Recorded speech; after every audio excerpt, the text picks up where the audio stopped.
ہمارے پاس جس قسم کی ڈیلیکیسی، ڈیلیجنس اور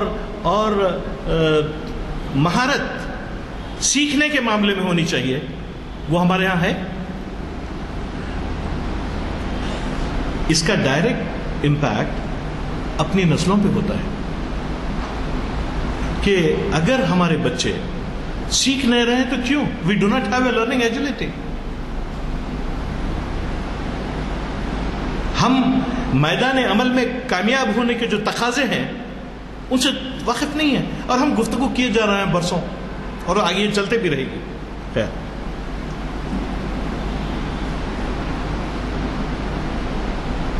کیا ہمارے پاس اتنی ہمت ہے کہ ہم سامنے والے کا احترام کر پائیں؟ فائنالٹی اس دنیا میں موجود نہیں ہے. حرف آخر کوئی چیز نہیں ہوتی اور حرف آخر علم بھی نہیں ہوتا. اس کے بعد ہے آپ کے پاس، وہ ختم ہوتا ہے تو پھر دوسرا آ جاتا ہے، وہ ختم ہوتا ہے تو پھر دوسرا آ جاتا ہے. ایک تسلسل ہے. تو ہم جب نئی نسل کے تعلق سے بات کرتے ہیں تو ہم صرف باتیں کرتے ہیں ایسے لگتا ہے، کیونکہ ساری دنیا میں علامہ اقبال کے فن، علامہ اقبال کی فلسفی اور علامہ اقبال کی زبان اور بیان، جتنی خوبصورتی کے ساتھ انہوں نے جو باتیں کہی ہیں اس پہ گفتگو ہوتی ہے اور وہ صحیح بھی ہے. لیکن ہندوستان کے معاشرے میں علامہ اقبال پہ نظر ڈالنا ایک انتہائی پریکٹیکل ورک ہے. یہ رفعت کی تمنا ہے کہ لے اڑتی ہے شبنم کو، رفعت کی تمنا پیدا کرو. اقبال کہتا ہے کہ یہ رفعت کی تمنا ہے کہ لے اڑتی ہے شبنم کو. تو رفعت کی تمنا پیدا کرنا پڑتا ہے، کیونکہ یہاں اڑنے والے لوگ نہیں ہیں، یہاں ترقی یافتہ ذہن نہیں ہے، یہاں تعلیم یافتہ ذہن نہیں ہے. سب مرنے کے لیے تیار ہے، یا تو دوزخ کی بات کریں گے یا تو جنت کی بات کریں گے. یہ کائنات اللہ تعالیٰ نے خلیفۃ اللہ فی الارض کے لیے بنائی ہے، وہ کہاں ہے؟ جس خلیفہ کے لیے انی جاعل خلیفہ اللہ تعالیٰ نے کہا ہے، آپ اس کے اوپر بحث نہیں کر سکتے. اور اسے کہا وَالْأَرْضَ وَضَعَهَا لِلْأَنَامِ فِيهَا فَاكِهَةٌ وَالنَّخْلُ ذَاتُ الْأَكْمَامِ الشَّمْسُ وَالْقَمَرُ بِحُسْبَانٍ. کس کے لیے ہے یہ سب؟ دیکھیے، اگر آپ کے پاس، ہمارے پاس، ہم فکر سے محروم اگر ہیں، قرآن از اے بک آف پریکٹس، یہ ذہن میں رکھیے. اہدنا الصراط المستقیم 4 بار ہم یہاں مسجد میں نماز میں ہر رکعت میں کہتے ہیں، لیکن وہ کون سا راستہ ہے جس کے اوپر چل کے ہم اہدنا الصراط المستقیم بولیں گے؟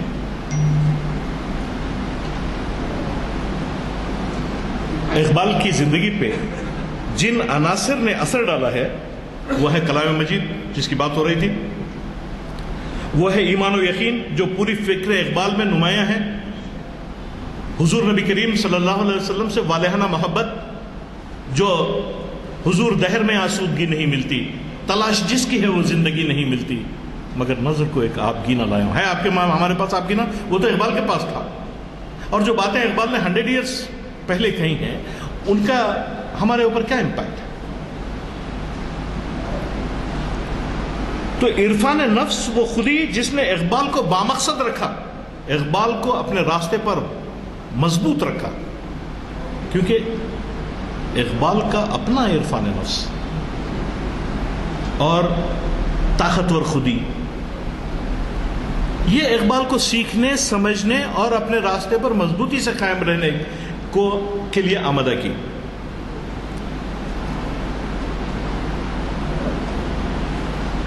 پھر اقبال نے خود پوری کی پوری ملت اسلامیہ سے کی فلاح و بہبود، عزت و وقار کی جدوجہد کی، اور تب ہم سے یہ کہا کہ خدائے لم یزل کا، خدائے لم یزل کا دست قدرت تو، زباں تو ہے، یقین پیدا کر آئے غافل کے مغلوب گماں تو ہے. یعنی جو امکانات میں ہے انسان کی فلاح و بہبود اور انسان کی تخلیق کے مقصد کے سب سے بہترین حصے پہ پہنچنے والے لوگ یہ گمان ہے ہم ہیں. علامہ اقبال کہہ رہے ہیں خدائے لم یزل کا دست قدرت تو زباں تو ہے، یقین پیدا کرائے غافل کے مغلوب گماں تو ہے، پرے ہے چرخ نیلی فام سے منزل مسلمان کی. یہ چرخ نیلی فام کہاں ہے اور وہ مسلمان کہاں ہیں جن سے مخاطبت ہو رہی ہے؟ کیا آپ اور ہم اڑیں گے؟ اب گھر میں اپنے بچوں سے پوچھیے. پرے ہے چرخ نیلی فام سے منزل مسلمانوں کی، ستارے جس کی گرد راہ ہوں وہ کارواں تو ہے. ہنا بندے عروس لالہ ہے خون جگر تیرا. یہ جو خون جگر ہے، یہ جو لالہ بکھرے پڑے ہیں، ان کی ہنا بندی کرتا ہے.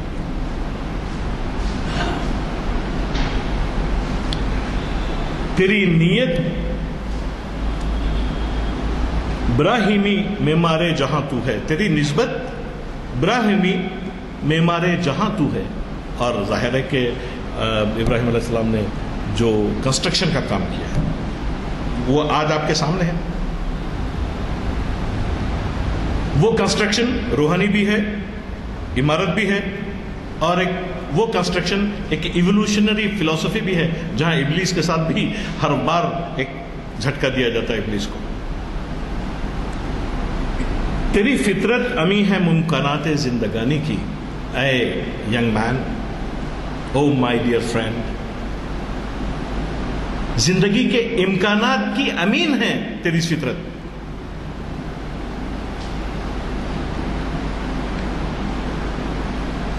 جہاں کے جوہر مضمر کا گویا امتحان تو ہے. اس کائنات کا جو جوہر مضمر ہے، اس کائنات کے پردے میں جو خاص باتیں چھپی ہوئی ہیں، جو قیمتی باتیں چھپی ہوئی ہیں، وہ ہے جوہر مضمر. ایک شکست خوردہ دیکھیے، علم کے بغیر آپ کچھ نہیں کر سکتے، یہ بات آپ ذہن میں رکھ لیجئے. وہ چاہے آپ تیری نسبت براہیمی معمار جہاں تو ہے، تو معمار جہاں ہیں، اور اس میں کوئی ڈپلیکیٹ گفتگو کی ضرورت نہیں ہے. مثلا یہ کہ آپ بولیے، سچ بولیے، آپ معمار جہاں ہیں. اٹس اے سمپل کوشچن، آپ کو بولنے کی ضرورت نہیں ہے. ان محفلوں سے آپ کوئی فلسفی اور سائیکالوجی اور سوشیالوجی اور فکر کے خیالات لے کے گھر کو تالیاں بجا کے مت جائیے. یہاں احتساب ہے اپنی ذات کا.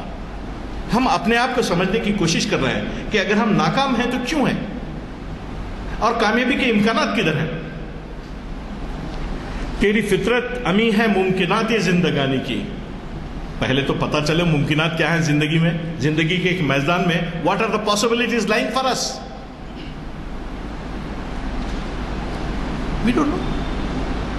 اگر آپ سے پوچھا جائے 1 2 3 4 5 پاسبلٹیز بتائیے کہ ہم اس میدان میں جیتیں، بہت مشکل ہے. تو Pantulu is very dangerous. He asked relevant questions. سبق پھر پڑھ. ہم بول رہے تھے کہ بی آنےسٹ. پہلا کوشچن جو میں آپ سے ابتدا میں بتایا، be honest, be courageous, be respectful, be a learner. یہاں علامہ اقبال کہتے ہیں کہ سبق پھر پڑھ، صداقت کا، عدالت کا، شجاعت کا، لیا جائے گا تجھ سے کام دنیا کی امامت کا. تو ہم کو دنیا کی امامت تحفے میں چاہیے. ہم کو محنت اور جدوجہد اور وہ کوالٹیز جس کے ذریعے یہ سب ملتا ہے، وہ ہے کہاں ہمارے پاس؟ اور ہم سب لوگ بہت اچھا جھوٹ بولتے ہیں، کیونکہ اب اس بات کے اعتراف میں کوئی پرابلم نہیں ہے، کیونکہ 10-20 سال کے بعد ہم بھی اس سین میں نہیں رہیں گے. کوئی نیا آئے گا اور کچھ بولے گا. کہا نہیں جا سکتا. لیکن ہم نے اپنے دور میں کیا یہ کوشش کی ہے کہ اپنی نئی نسل کو یہ بات بتائی جائے؟ یہاں میں پروفیسر عالم خون میری کا ایک پوائنٹ، ایک نقطہ آپ سے بتاتا ہوں. پروفیسر عالم احمد سرور نے اقبال کی معنویت کے عنوان پر اپنے مضمون کی ابتدا ان الفاظ میں کی ہے. نام سوری، عالم خون میری نہیں، پروفیسر عالم احمد سرور. جی پروفیسر عالم خون میری ایکچولی اب ہم اپنے دور کے سب سے بہترین بے انتہا قابل آدمی تھے. وہ جو ہے فلسفے کے استاد تھے. انہوں نے اقبال کے concept of time and space پہ، مجھے پوری طرح وہ عنوان ان کا یاد نہیں ہے، پی ایچ ڈی کا جو تھیسس تھا، زمان اور مکان کے اوپر عالم صاحب کا تھیسس تھا. وہ اقبال اکیڈمی کے صدر تھے، اقبال اکیڈمی حیدرآباد کے صدر تھے. کبھی کسی موقع پہ اس بات کی جائے، کیونکہ دل چاہتا ہے کہ میں آپ کو غلام دستگیر رشید کی طرح غصے میں آؤں. دل چاہتا ہے کہ کبھی جو ہے آپ سے جو ہے خلیل صاحب کی طرح غصے میں آؤں. کبھی چاہتا ہے دل کے آپ کو جو ہے سراج صاحب کی طرح آپ سے بات کروں، کیونکہ یہ سب ہمارے اساتذہ ہیں. دیکھیے، جن کی جوتیوں کے طفیل میں ہم نے یہ سیکھا ہے. افسوس تو اس بات کا ہے کہ ہم اب تک پہنچا نہیں سکتے. That is the most difficult part of our life. تو پروفیسر عالم سرور نے اقبال کی معنویت کے عنوان پر اپنے مضمون کی ابتدا ان الفاظ میں کی ہے. دیکھیے، ریسٹ آف دا ورلڈ کو اقبال دوسرے طریقے سے چاہیے. ہندوستان کی مسلمانوں کو اقبال ایک دوسرے طریقے سے چاہیے. اقبال نے کچھ سکھایا، سیکھیے، عمل کیجیے، شاید ترقی ہو جائے. یہ ہندوستان کے مسلمانوں کی ضرورت ہے اقبال کے مطالعے میں، اقبال کی معنویت کے ضمن میں. اقبال عالیہ احمد سرور یہاں 86 میں یہاں آئے تھے ہمارے سیمینار میں، نے لکھا ہے کہ نکلسن نے کہا تھا کہ اقبال اپنے زمانے کے آدمی ہیں. یعنی وہ جب پیدا ہو گئے، جس زمانے میں وہ پلے بڑھے، اس زمانے کے آدمی ہیں. وہ اپنے زمانے کے آگے کے بھی آدمی ہیں، یعنی وہ ہمارے دور کے آدمی ہیں. اور اپنے زمانے سے اختلاف بھی رکھتے ہیں. وہاں مولوی، ملا اور صوفی، وہ لوگ جو انگریزوں کی حکومت کے نتیجے میں جو بدعملی اور بے عملی اور ایک ایسی زندگی جو خوابوں میں ہوا کرتی تھی وہ چل رہی تھی، تو اس کے خلاف اقبال نے بات بہت کی. کیونکہ وہ انگریزوں کی پیدا کرتا تھی، وہ صوفیوں کی پیدا کرتا نہیں تھی. لیکن بعض لوگ جو ہیں اس کو اپنا یہ کہ اس میں آپ سب جانتے ہیں کہ کیا کیا ہوا. پھر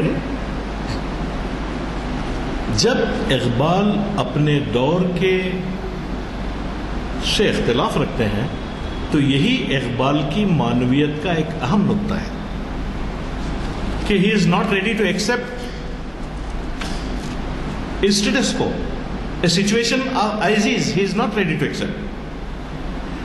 یہاں میں ایک اور بات آپ سے کہنا چاہتا ہوں. ابھی افتخار صاحب سے بات ہو رہی تھی، کیونکہ ہم لوگ ایک کام میں مصروف ہیں اور افتخار صاحب ایک گلوبل کام میں مصروف ہیں، تو ہم ان سے فائدہ اٹھانا چاہتے ہیں. کبھی کبھی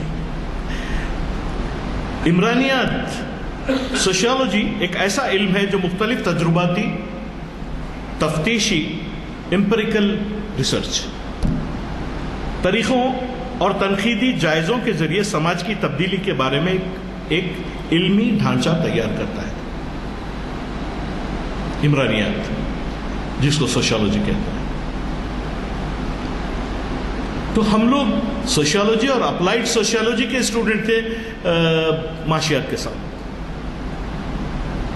تو یہاں یہ بات میں نے اس لیے عرض کی کہ ڈاکٹر ابن فرید نے ایک مضمون میں اقبال کا عمرانی مطالعہ ایک مضمون لکھا ہے، جس میں وہ لکھتے ہیں کہ ہر معاشرے میں زندگی کے تسلسل کو قائم رکھنے کی مخفی صلاحیت ہوتی ہے، اور اس کے اندر وہ مثبت عناصر ہوتے ہیں جو ایک نیا نظم اختیار کر کے ڈوبتی ہوئی لو کو، یعنی چراغ کی ڈوبتی ہوئی لو کو دوبارہ سنبھالا دیتے ہیں.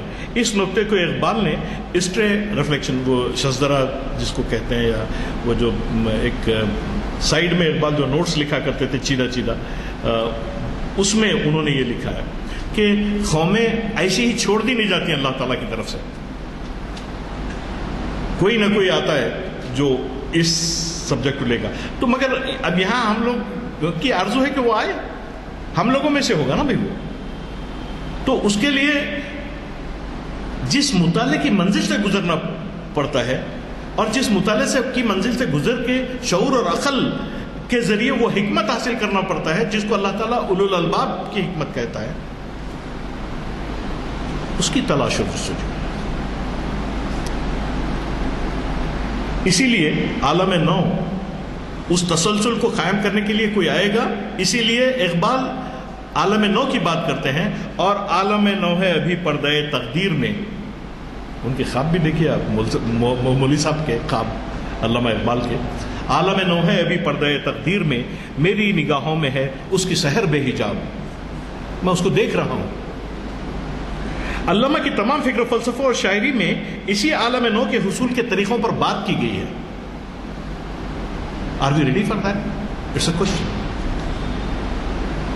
آج کی گفتگو میں میں جاوید نامہ کے 2 حوالے دینا چاہتا ہوں، پتہ نہیں وقت کا کیا عالم ہے لیکن ہے کچھ۔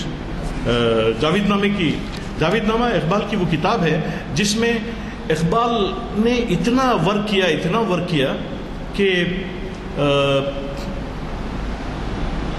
لوگ جاوید نامے ایک مرخہ ہے، ایک یونیک پریزنٹیشن ہے جو ڈانٹے کے سٹائل میں ہے، ایسا لوگ کہتے ہیں، لیکن میرے لیے اس کتاب کا سبسٹنس بڑا اہمیت رکھتا ہے۔ میتھڈولوجی کیا ہے، from where he got the vision, اس وقت وہ سبجیکٹ دوسروں کے لیے ہی بہتر ہے۔ ہمارے لیے سبجیکٹ یہ ہے کہ جب علامہ اقبال نے یہ بات کہی کہ خزا و قدر کے کارنامے انجام دینے والے فرشتے انسان کے پاس سامنے آ کے پوچھے کیا تجھے دنیا پسند ہے؟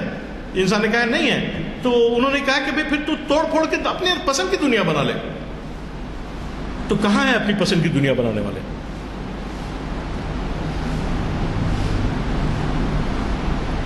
صبر، محنت، جدوجہد، تگ و دو اور ان تکلیفوں کی انتہا ہے جو آدمی خیر کے معاملے میں اٹھاتا ہے۔ صبر پہلا مرحلہ نہیں ہے، صبر آخری مرحلہ ہے۔ وَتَوَاصَوْا بِالْحَقِّ وَتَوَاصَوْا بِالصَّبْرِ، وقت کی تگ و دو سے گزریے، اس کی تکلیفوں کو برداشت کیجئے، تب صبر کے مقام پہ پہنچیے، مزہ آئے گا زندگی کا۔ اب یہاں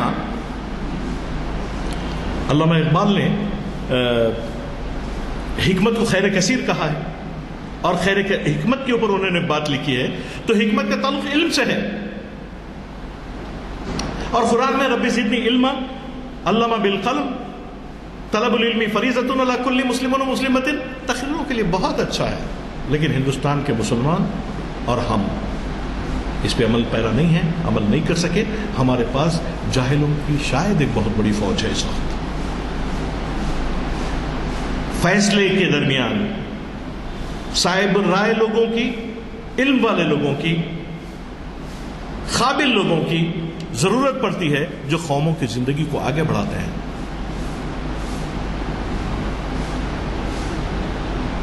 اگر آپ کلام مجید کو ہی سکون کے ساتھ پریکٹس کرنے کے انداز میں اگر اس کو پڑھ لیں، تو اقبال کا پہلا جملہ اس کے reconstruction of religious thought in Islam کے پریفیس میں ہے کہ this is not the book of ideas, this is the book of practice.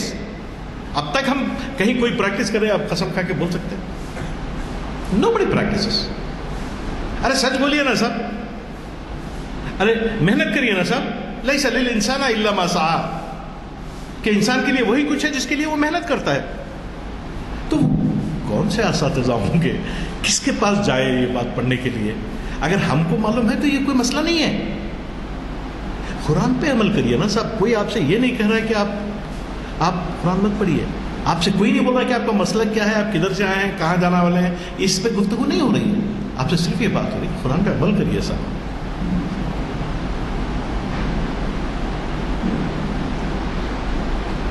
گفتگو تو یہ ہوگی۔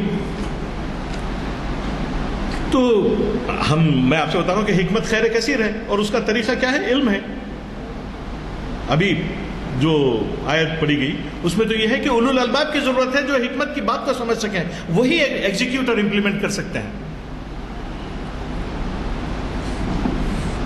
تو علم کائنات کے تمام رازوں کو منکشف کر دیتا ہے اور انسان کی بات کرنے کی صلاحیت کو توانائی بخشتا ہے۔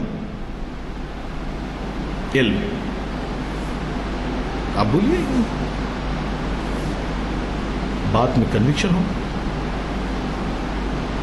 کیا حضور نبی کریم صلی اللہ علیہ وسلم کی یہ سنت نہیں ہے کہ بہترین گفتگو کرتے تھے، کمیونیکیٹ کرتے تھے، انفارمیشن دیتے تھے، ایگزیکیوٹ کرتے تھے اور لوگوں کو اس کا قائل بناتے تھے؟ اس سنت پہ کسی نے عمل کیا ہے؟ کوشش، مشکل کام ہے. نبیوں کی سنت اتنا نہیں ہے، یہ بولنے اور تقریر کرنے کے لیے بہت مناسب لگتی ہے، لیکن جب آپ ایگزیکیوٹ کریں گے تو آپ اس کمیونیکیشن کی بات کریے. It's very tough. ہم نہیں کرتے، کیونکہ اگر آپ خالی حجۃ الوداع کے دوران جو جبل نور پہ خطبہ دیا تھا حضور نبی کریم صلی اللہ علیہ وسلم نے، اس پہ عمل کر کے بتا دینا. خیر، انسان کی بات کرنے کی صلاحیت کو بھی توانائی بخشتا ہے علم. ساتھ فکر و عمل کی صلاحیتوں میں گوہر کسی تابناکی پیدا کرتا ہے. آپ کے عمل میں آپ ایک ڈیلیجنس اور ڈیکسٹریٹی پیدا ہوتی ہے. آپ کے عمل میں ایسا لگتا ہے کہ جیسا ایک آپ بہت ماہر آدمی ہیں جو سرکس میں ایسا 6 گولے اچھال رہے ہیں. آپ نے پریکٹس ہی نہیں کی تو وہ ہوگا نہیں. تو علم کی خصوصیات بتا رہا ہوں میں آپ کو. اگر حکمت خیر کثیر ہے تو اس کا ذریعہ علم ہے، اور علم کے مقام پہ ہم کہاں ٹھہرے ہیں؟ اور علامہ اقبال تو علامہ اقبال ہیں. اللہ تعالیٰ نے ان کو جو صلاحیتیں دی تھیں وہ اس قسم کی تھی کہ وہ یہاں کہہ رہے ہیں کہ علم ہی تدبر اور تفکر کی بنیاد ہے، جو حصول حکمت کا ایک ذریعہ ہے جس سے صحرا میں حباب اٹھایا جا سکتا ہے، سمندر میں سراب حاصل کیا جائے. دونوں اپوزٹ چیزیں ہیں. سمندر میں حباب مل سکتا ہے، صحرا میں سراب ملتا ہے. لیکن جو ہے علامہ اقبال کہہ رہے ہیں کہ آپ میں اگر وہ طاقت، وہ توانائی جو علم کے ذریعے حاصل ہوتی ہے، جو اللہ تعالیٰ نے دیا ہے، اس کے ذریعے اگر آپ کو حاصل ہو تو صحرا میں آپ پانی کے بلبلے نکالیں گے. اور آج دیکھیے کچھ تو کچھ ہو رہا ہے. امریکنز یا برٹش کر رہے ہیں وہاں. تو جس کے پاس بصیرت ہوگی وہی بصیرت افروز ہوگا، اس کو اس کا فائدہ ہوگا. علم اگر حق کو جاننے والا اور صداقت اس کی منزل ہے تو باعث خیر ہے. جو علم صداقت سے بیگانہ ہو تو شر بن جاتا ہے، جس سے افراد یا اقوام کی تباہی کا باعث بن جاتا ہے. آپ اس علم سے بھی واقف ہیں جو بین الاقوامی سطح پہ جو جنگیں ہوئیں اور جس جنگوں سے جیسا لوگوں کو برباد کیا گیا، وہ بھی علم کا دین ہے. تو وہ علم حکمت ہے اور خیر کثیر ہے جو بنی نوع انسانی کی فلاح و بہبود کے لیے کام کرتا ہے.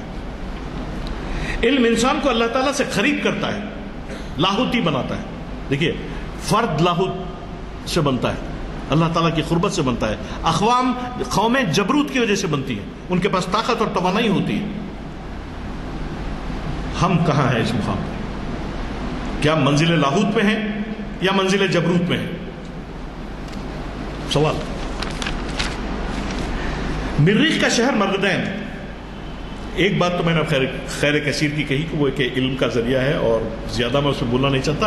علامہ اقبال نے جاوید نامے میں اس کو جس طرح لکھا ہے اس کے اوپر خود ایک لیکچر ہونا چاہیے ماہرین کا. لیکن میں نے وہ باتیں آپ کو پہنچانے کی کوشش کی ہیں جو نئی نسل سے متعلق ہیں اور اقبال کی فکر سے متعلق ہیں. مریخ کا شہر مرغدین ایک شہر ہے. علامہ اقبال چلے گئے، مولانا رومی کو پکڑے، بولے استاد چلو چلیں گے، میرے کو بہت ساری چیزیں سمجھنا ہے، سمجھ میں نہیں آ رہا ہے.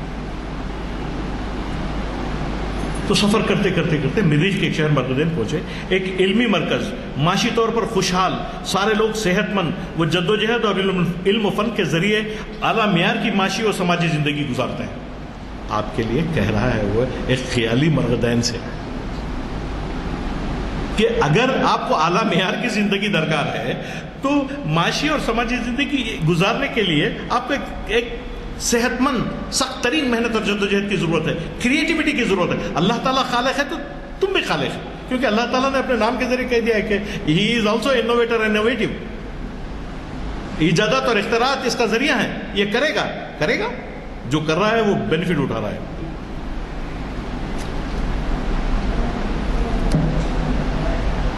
اب حکیم نے، وہ مریخ کے استاد نے اقبال سے کہا کہ بھئی دیکھو یہاں کوئی مانگنے والا، بھیک مانگنے والا وغیرہ کوئی نہیں ہے، سب لوگ خوشحال ہیں، سب اپنی اپنی جگہ ہیں، اور کوئی چھوٹا اور بڑا بھی نہیں ہے، کوئی حاکم وغیرہ بھی نہیں ہے. تو علامہ اقبال زندہ رود ہماری طرف سے گفتگو کر رہا ہے بحیثیت زندہ روح. کیا بات ہے؟ وہ کہہ رہے ہیں کہ افلاس و خوشحالی انسان کی تقدیر ہے اور سارے انسان تقدیر کے تابع ہوتے ہیں جس کو بدلا نہیں جا سکتا. زندہ روح نے حکیم مریخ سے یہ کہا تو حکیم مریخ نے کہا کہ بابا اگر آپ کی بات صحیح ہوتی اگر آپ کی زندہ روح بولتے ایک نہر، ایک چھوٹی سی نہر جو بے چین ہے، جو سیکھنا چاہتی ہے، وہ ہے سمجھیے زندہ روح، اور وہ اقبال کی شخصیت ہے. وہاں پہلا بات وہ فلسفر، مریخ کا فلسفر یہ عرض کرتا ہے کہ دیکھیے میں جو بات آپ کے سامنے کر رہا ہوں وہ یہ ہے کہ یہ بات غلط ہے. اللہ تعالیٰ نے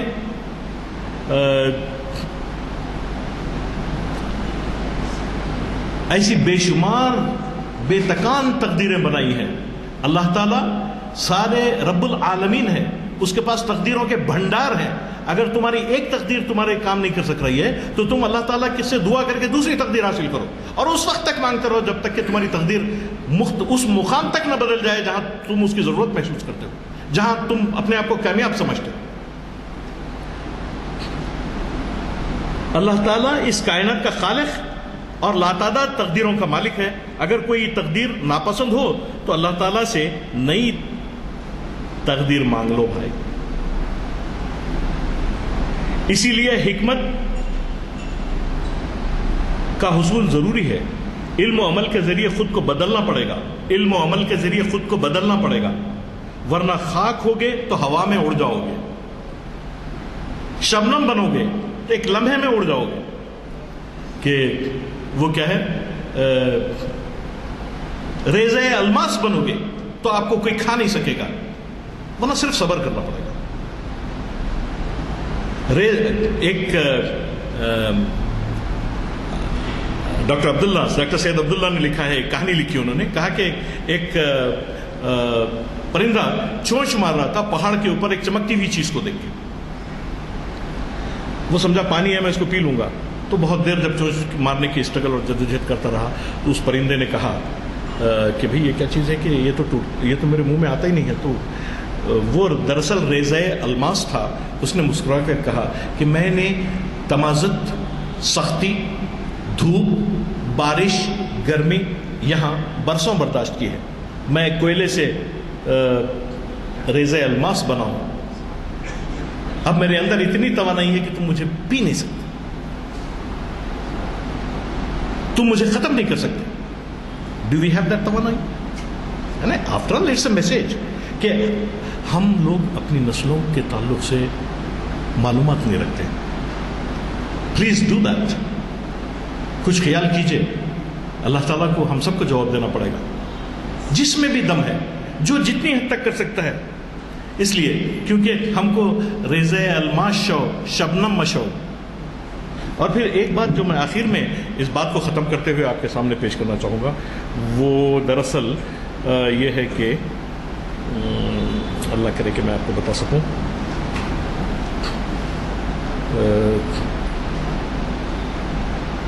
میں اس بات کو یہاں ختم کرنے کی کوشش کروں گا کیونکہ بہت وقت ہو گیا، اس سے زیادہ وقت میں نہیں لوں گا آپ کا.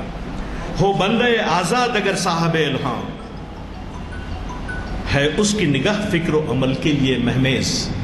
مہمیز گھوڑا سوار کے پیروں میں لگے ہوئے اس چھوٹے چھوٹے خنجر نما چیزوں کو بولتے ہیں، جس کو دبا کے وہ گھوڑے کی رفتار بڑھاتا ہے.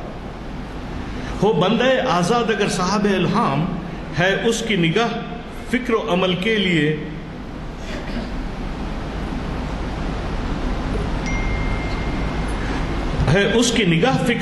کے لیے مہمیز.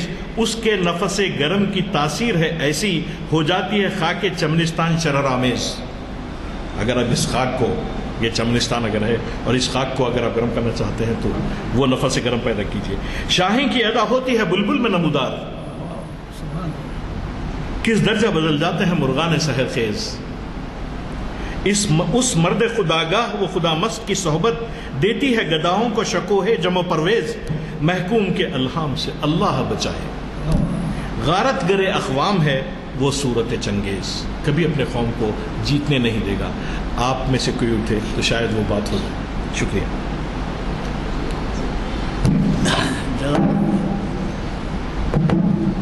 جی سر جی میں ذرا سا آپ کو جگہ نہیں ٹھیک ہے.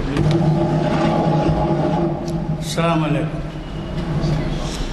حضرات. عربی زبان کی خوبی ہے کہ وہ ایک ہی اظہار کے ساتھ کئی پہلو رکھتا ہے. جیسے آج کا مظاہرہ تھا علم، عمل، عالم، امور، علوم، کون سا پہلو ہے جس پہ آج روشنی نہیں ڈالی گئی. یہ خوبی بھی ہے، اس کا ذکر میں کرنا چاہ رہا تھا آپ سے. بہرحال آج کافی دنوں کے بعد ہم کو آج کے مخرج صاحب کو سماعت کرنے کا موقع ملا. ہمیں پوری توقع ہے کہ وہ اپنا سلسلہ جاری رکھیں گے، اور یہاں جو بہت سارے حضرات ایسے ہیں جو جانتے ہیں کہ ان محافل کے آغاز کے وقت سے ہی ان کی خطابت کا سلسلہ جاری ہے، اور وہ ایک مصروف پروفیسر ہونے کے باوجود ہمارے لیے کچھ وقت نکال لیتے ہیں اور ہمیں اپنی صلاحیتوں سے استفادے کا موقع دیتے ہیں. مجھے اچھی طرح سے یاد ہے کہ تعمیر ملت کے ابتدا کا دور تھا. خلیل اللہ حسینی صاحب تھے، میں بھی بلایا جاتا تھا وہاں پر ہمارے کچھ کارناموں کی وجہ سے. تو وہاں جو ہے یہ اپنے دور کا ابتدا کیے. آج اس کا پھل ہم کو مل رہا ہے کہ نہ صرف یہ کہ وہ اپنے ایمز اینڈ آبجیکٹس پہ کامیاب رہے ہیں، بلکہ ہم کو بھی ساتھ لے کے چل رہے ہیں اور استفادے کا موقع دے رہے ہیں. بہرحال میں حضرات کا آج کی تعداد کے لحاظ سے بھی بہت مشکور ہوں کہ آپ نے شرکت فرمائی. میں آج کے مخرج صاحب سے دعا کا طالب ہوں.